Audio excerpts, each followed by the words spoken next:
You know, it may not only be the biggest story of the summer, but one of the biggest stories ever. Do UFOs exist?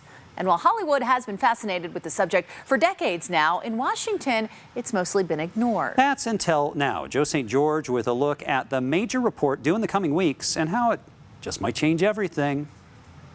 What exactly is out there? We know there are planets and stars, but what about life? Aliens? No, this isn't a script for a Hollywood movie. It's an actual debate happening in Washington, and a major, potentially life-altering report is expected in the coming weeks. Before, if you brought up the concept of UFOs in Washington, you'd be laughed at. And while the chuckles are still there, the difference now is the issue's being taken seriously.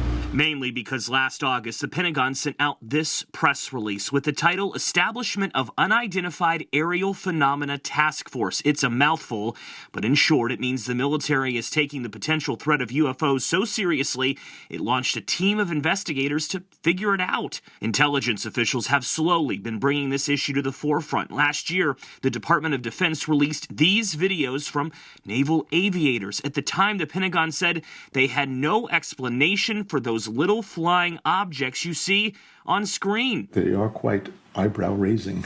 And take a listen to what John Brennan, the former director of the CIA, told the Mercatus Center at George Mason University during a recent podcast. Life is defined in many different ways. I think it's a bit presumptuous, if not arrogant, for us to believe that there's no other form of life anywhere in the entire universe. All of us will get a better understanding of these possible UFOs in the coming weeks. That's because when former President Trump signed his final stimulus package into law last December, a little-known provision was included for an unclassified report on UFOs to be published within 6 months. And with June nearly here, that means the clock is officially ticking for the report to be released. In Washington, I'm Joe St. George.